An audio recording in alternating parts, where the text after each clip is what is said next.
Hello students, welcome to definite success Pathshala. आज की पाठशाला हमारे क्लास 12 के लिए है। डेली आपकी एक क्लास लेकर मैं ज़रूर आती हूँ ताकि आपके एग्जाम्स की तैयारी में करा सकूँ। तो ये डेफिनेट सक्सेस पाठशाला में आपकी सक्सेस 100% श्योर है। तो इसके साथ रहिए और अच्छे से पढ़ते रहिए। सिर्फ हिंदी ही नहीं, सभी सब्जेक्ट्स आपको टीचर्स बहुत मेहनत के साथ पढ़ा रहे हैं ताकि आप अपने एग्जाम्स में ज़्यादा से ज़्यादा नंबर स्कोर कर सकें। तो ध्यान से देखिएगा आज का वीडियो भी। आज का वीडियो जैसे मैंने बोला क्लास 12 हिंदी कोर के स्टूडेंट्स के लिए है। हिंदी कोर में हमारी 3 बुक्स चलती हैं, जो है आपकी आरोह भाग 2, दूसरी है वितान भाग 2 और तीसरी है अभिव्यक्ति और माध्यम। अभिव्यक्ति और माध्यम ऐसी बुक है जो क्लास 11th में भी चलती है, 12th में भी चलती है और कोर और इलेक्टिव दोनों ही जो हमारे कोर्सेज हैं उनमें चलती है। तो आपके जो भी चैप्टर्स हैं वो मैं आप सभी को पढ़ाऊंगी।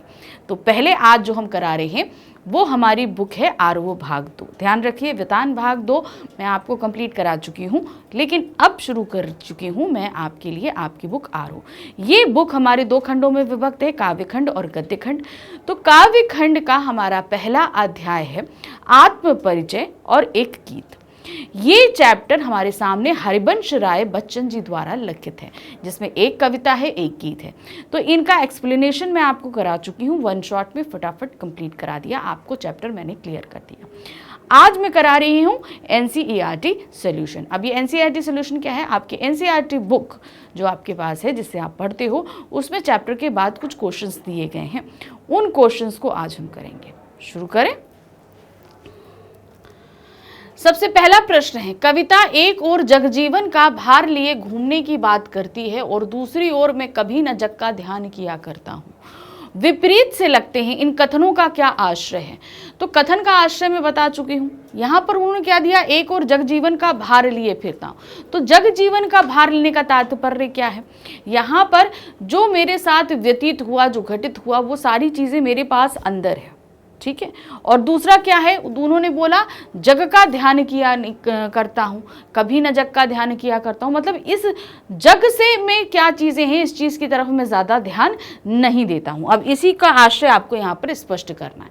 जग जीवन का भार लेने से कवि का अभिप्राय है कि वह सांसारिक दायित्वों का निर्वाह कर रहा है, यानी कि इस जीवन में वो रहा है, वहाँ पर उसको माना कि बहुत दुख तकलीफ मिली, लेकिन तब भी जो भी संस्कार होती हैं, चीज़ें होती हैं, उन सभी को वो रीतिपूर्वक निर्वहन कर रहा है। आम व्यक्ति से वह अलग नहीं है तथा सुख दुख हानि लाभ आदि को झेलते हुए अपनी यात्रा पूरी कर रहा है। उसके जीवन में सुख भी है, दुख भी है, लाभ भी है, हानि भी है, उन सभी को झेलते हुए वो अपना जीवन चला रहा है। दूसरी तरफ कवि कहता है कि वह कभी संसार की तरफ ध्यान नहीं देता। क्या नहीं करता? कभी संसार की तरफ वो ध्यान नहीं देता है। यहाँ कवि सांसारिक दायित्वों की अनदेखी की बात नहीं करता, वह संसार के निरर्थक बातों पर ध्यान न देकर केवल प्रेम पर केंद्रित है। अब संसार की कुछ रीतियां होती हैं, उन सभी को तो वो फॉलो कर रहा है, लेकिन जो बेफजूल की चीजें हैं, जहां पर आपको आकर्षण है, आपको अहंकार है, आप जो चीज़ों निरर्थक चीज़ों में आप फंस जाते हो, उन सारी चीज़ों की तरफ वो ध्यान नहीं देता। उसके जीवन में प्रेम है, उसी की मादकता है, वो उसी को लेकर फिरता रहता है और उसी में मदमस्त भी है। आम व्यक्ति सामाजिक बाधाओं से डरकर कुछ नहीं कर पाता, कवि सांसारिक बाधाओं की परवाह नहीं करता। अतः इन दोनों पंक्तियों में अपने निहितार्थ हैं, ये एक दूसरे के विरोधी ना होकर पूरक हैं। तो ये एक दूसरे के विरोधी नहीं है, पूरक हैं। उनका कहने का सिर्फ यहाँ एक पंक्ति में जहाँ तात्पर्य है कि उनके जीवन में जितने रीति रिवाज, परंपराएं, जीने के तौर तरीके, उन सभी का वो निर्वाह कर रहे हैं। लेकिन जहाँ पर लोग निरर्थक चीज़ों में, जिसका जीवन से कोई भी मतलब नहीं है, उनमें फंस जाते हैं, वो उन सारी चीज़ों की तरफ ध्यान नहीं देता। तो ये विरोधात्मक नहीं है कि दोनों विरोध में हों, ये दोनों एक ही जैसे हैं। ये बोलते हैं कि हमारे जीवन के लिए जो सही प्रेरणा है, जो सही चीजें हैं, हमें सिर्फ उस पर ध्यान देना चाहिए। फालतू की चीजों में नहीं फंसना चाहिए कि उससे जलन हो, हमें अहंकार हो, देखा देखी हो, आप किसी तरीके से बुरी प्रवृत्ति में फंस जाएं। इस तरह की चीजों पर हमें ध्यान नहीं देना चाहिए। नेक्स्ट है, यहां पर दाना रहते वहीं नादान भी होते। जहां पर दाना रहते वहीं पर नादान भी होते, कवि ने ऐसा क्यों कहा? तो इस कवि की इस पंक्ति में क्या बताया था कि जहां पर बुद्धिमान लोग होते हैं वहीं पर मूर्ख लोग भी होते हैं। उनके लिए कोई अलग अलग संसार नहीं होता कि बुद्धिमान लोग एक अलग संसार में रहते हैं और अक्लमंद लोग, क्या कहते हैं, मूर्ख लोग एक अलग संसार में रहते हैं। तो जहां पर बुद्धिमान लोग रहते हैं वहीं पर आपके क्या है, मूर्ख लोग भी रहते हैं। अब ये बात कहने के पीछे उनका आश्रय क्या है? ये बात तो शाब्दिक थी, आश्रय क्या है? नादान यानी मूर्ख व्यक्ति सांसारिक माया जाल में उलझ जाता है। मनुष्य इस माया जाल को निरर्थक मानते हुए भी इसी के चक्कर में फंसा रहता है। तो कहने का मतलब क्या है? मूर्ख व्यक्ति क्या है? जो अपने जीवन के लक्ष्य को नहीं जानता, कि मतलब इस जीवन में हम भौतिक सुखों में, फालतू की चीजों में जो लोग फंस जाते हैं उनको मूर्ख कहा गया है। संसार असत्य है, मनुष्य इसे सत्य मानने की नादानी कर बैठता है। बात सही है। अब ये संसार असत्य है क्योंकि हम इसमें हमेशा नहीं रह सकते। हम आए हैं तो जाहिर सी बात है हमें एक ना एक दिन यहाँ से जाना है। सत्य क्या होता है? जो सनातन है, जो शाश्वत है, जो है आज, कल भी था, आज भी और हमेशा रहेगा। तो वही चीज उन्होंने बोला कि ये संसार हमारे लिए आज है, कल नहीं है, क्योंकि आज हम यहाँ हैं, कल नहीं है, ये शाश्वत तो है नहीं है, हमारा शरीर नश्वर, हम चले जाएंगे। तो उन्होंने इसीलिए बोला कि ये संसार असत्य है। सत्य क्या होता है? जो हमेशा बना रहे, और हम इस संसार को सत्य मानकर नादानी करते हैं और मोक्ष के लक्ष्य को भूलकर संग्रह वृत्ति में पड़ जाते हैं। मोक्ष अर्थात क्या होता है? समझिए, मोक्ष यानी कि अब हम पैदा हुए हैं, इसके बाद मरेंगे, फिर जीवित होंगे, फिर मरेंगे। तो ये एक जीवन मृत्यु का कालचक्र चलता रहता है। अब मोक्ष क्या होता है कि हम ऐसे कर्म करें जिससे हम एक बार जब मर जाएं तो हमारा जीवन ना हो, यानी कि अब हम ये जीवन मरण के जो कष्ट हैं इससे मुक्त हो जाएं और हमेशा के लिए स्वर्ग में हम अपना जीवन यापन करें। तो वही चीज होती है मोक्ष। तो यहाँ पर उन्होंने बोला क्या कि मोक्ष के लक्ष्य को भूलकर ये संसार, इसमें यहाँ संसार में मनुष्य क्यों आता है? हम मनुष्य योनि में इसलिए जन्म लेते हैं कि हम अच्छे कर्म करें ताकि हम इस जीवन मरण के चक्र से मुक्ति पा सकें, अर्थात हमें मोक्ष मिल सके। मगर हम इस मोक्ष के लक्ष्य से भटक जाते हैं और किस में पड़ जाते हैं? संग्रह वृत्ति में। अपने जीवन में सारी चीज़ों का संग्रह करना शुरू करते हैं, हमें ये चाहिए, वो चाहिए, हम ये सारा संग्रह करना शुरू कर देते हैं। इसके विपरीत कुछ ज्ञानी लोग भी समाज में रहते हैं जो मोक्ष के लक्ष्य को नहीं भूलते, अर्थात संसार में हर तरह के लोग रहते हैं। तो कहने का तात्पर्य, कुछ लोग हैं जो मोक्ष की प्राप्ति के लिए सतत प्रयास करते हैं और कुछ लोग मोक्ष के लक्ष्य को भूल जाते हैं और संग्रह वृत्ति में लग जाते हैं।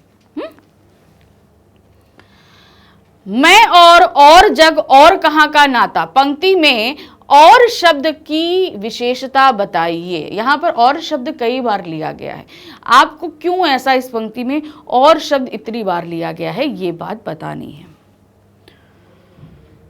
यहाँ और शब्द 3 बार प्रयोग हुआ है, अतः यहाँ यमक अलंकार है। अब यमक अलंकार कहाँ पे होता है? जहाँ एक ही शब्द कई बार आए लेकिन हर बार उसका अर्थ अलग हो। पहले और में कवि स्वयं को आम व्यक्ति से अलग बताता है, यानी कि मैं जो नॉर्मल व्यक्ति हैं उनसे अपने आप को अलग मानता हूं। वह आम आदमी की तरह भौतिक चीजों के संग्रह के चक्कर में नहीं पड़ता है।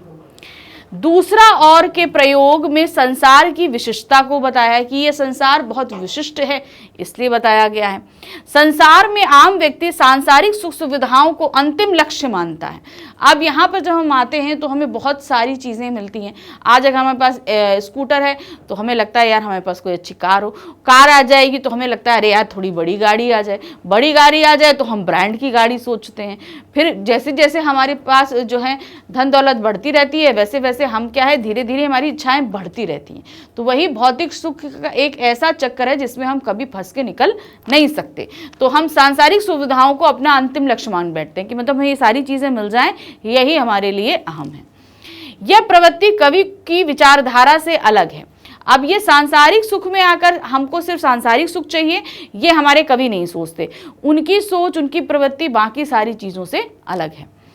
तीसरे और का प्रयोग संसार और कवि में किसी तरह का संबंध नहीं दर्शाने के लिए किया गया है।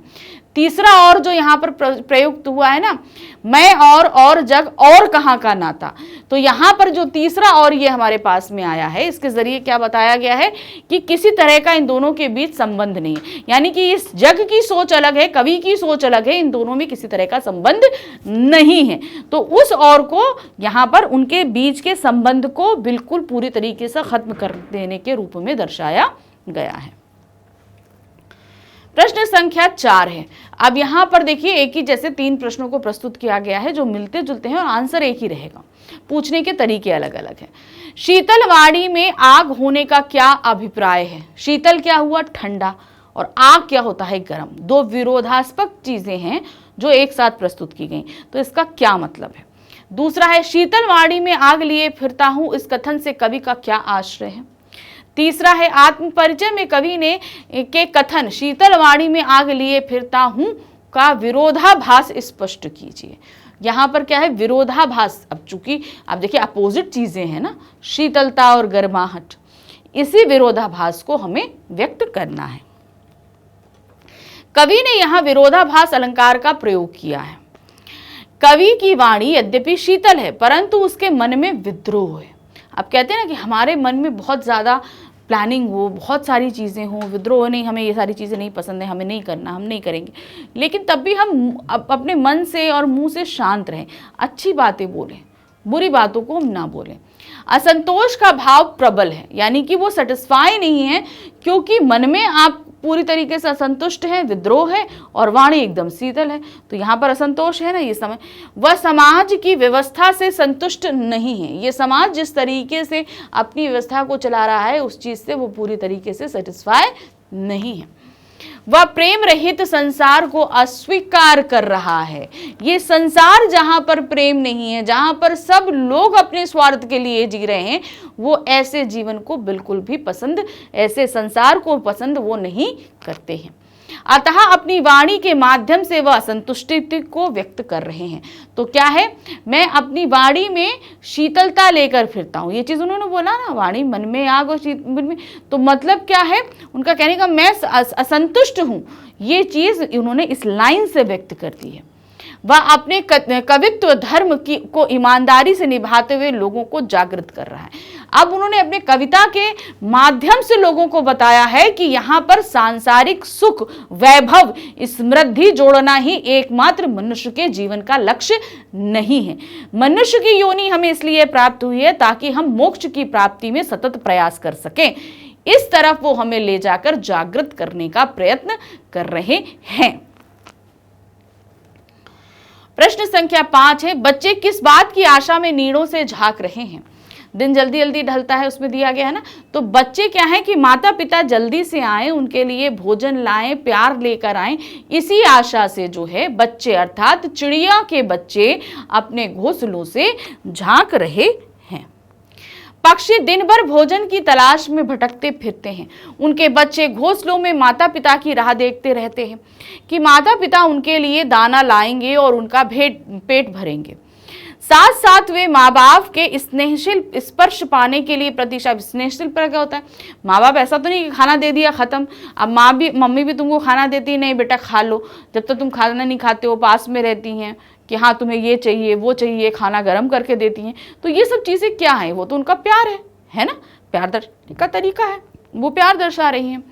छोटे बच्चों को माता पिता का स्पर्श और उनकी गोद में बैठना, उनका प्रेम प्रदर्शन भी असीम आनंद देता है।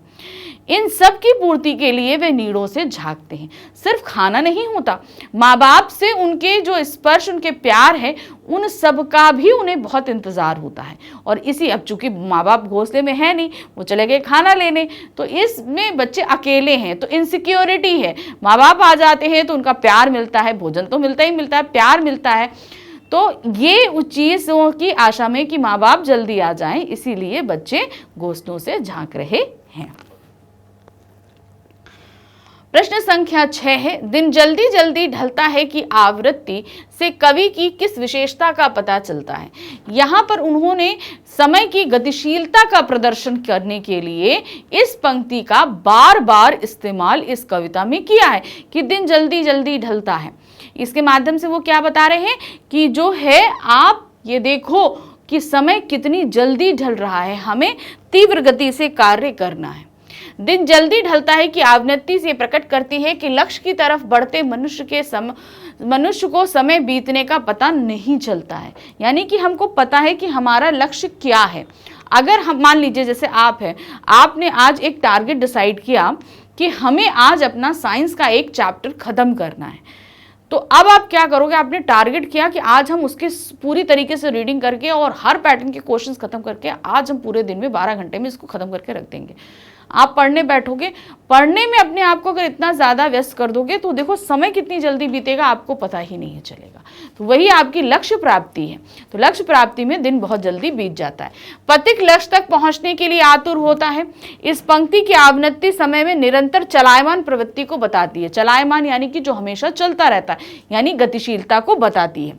समय किसी की प्रतीक्षा नहीं करता, अतः समय के साथ स्वयं को समायोजित करना प्राणियों के लिए आवश्यक है।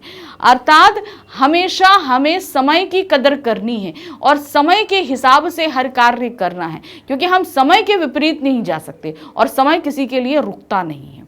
तो समय के साथ अपना तालमेल बैठाकर ही हमें अपने कार्य को करना है और आगे बढ़ाना है।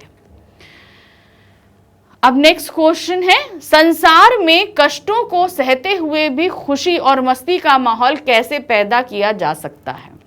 अब बहुत सारे लोग ऐसे होते हैं कि जिनके मन में दुख या तकलीफ हो, वो अपने आसपास के लोगों को भी बहुत ही ज़्यादा तकलीफ देते हैं। कभी अच्छे मुंह बात नहीं करेंगे, कड़वी कड़वी बातें करेंगे, उनके एक्शंस ऐसे होंगे कि आप मतलब उनके मुंह के रिएक्शंस, उनके हाव भाव सब ऐसे होंगे कि अगर उनको कष्ट है तो वो आसपास के सभी लोगों को कष्ट देंगे। लेकिन यहाँ क्या दिया कि संसार में कष्टों को सहते हुए सुखी और मस्त रहने का माहौल कैसे पैदा किया जा सकता है। यानी कि माना कि हमारे पास बहुत दुख है, बहुत तकलीफ है, लेकिन तब भी हम अपने खुश रहने की कोशिश करें और दूसरों को खुशी बांटें। ऐसा माहौल हम कैसे पैदा कर सकते हैं। मनुष्य सामाजिक प्राणी होने के नाते मनुष्य हर संबंध का निर्वाह करता है। जाहिर सी बात है, हम सामाजिक प्राणी हैं, समाज में रहे हैं, सोशल लाइफ, तो हम हर एक संबंध निभाने की कोशिश करते हैं।